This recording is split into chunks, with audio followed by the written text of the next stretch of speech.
धातूंना सोन्यात बदलणारा पारस दगड, ज्याचा शोध आजही काही लोक घेत आहेत. पण तुम्हाला माहित आहे का, गुरुत्वाकर्षणाचा सिद्धांत मांडणारे महान वैज्ञानिक आयझॅक न्यूटन ही पारस दगड शोधत होता. विज्ञानात जनक मानली जाणारी ही व्यक्ती प्रत्यक्षात गूढ आणि रहस्यमय प्रयोगांमध्ये गुंतलेली होती.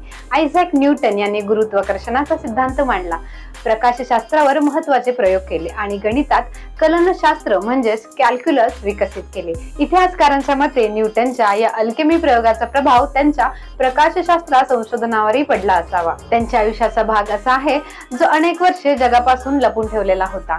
न्यूटनने जवळपास 20 ते 30 वर्ष अल्केमीचा अभ्यास केला.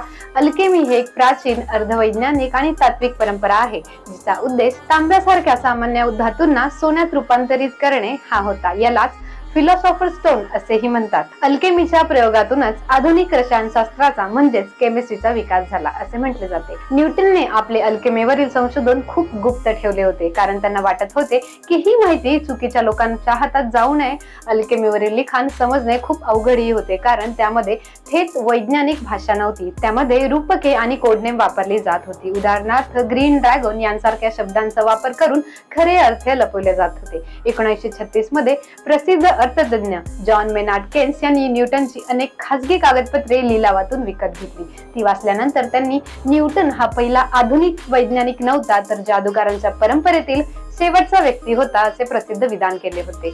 म्हणजेच गुरुत्वाकर्षणाचा सिद्धांत मांडणारा हा महान वैज्ञानिक केवळ तर्कशुद्ध विचार करणारा नव्हता, तर तो गूढ आणि रहस्यमय ज्ञानाचा शोध घेणारा व्यक्ती होता. त्यामुळे आयझॅक न्यूटन यांचे व्यक्तिमत्व विज्ञान आणि रहस्य यांचा अद्भुत संगम असे मानले जाऊ शकते.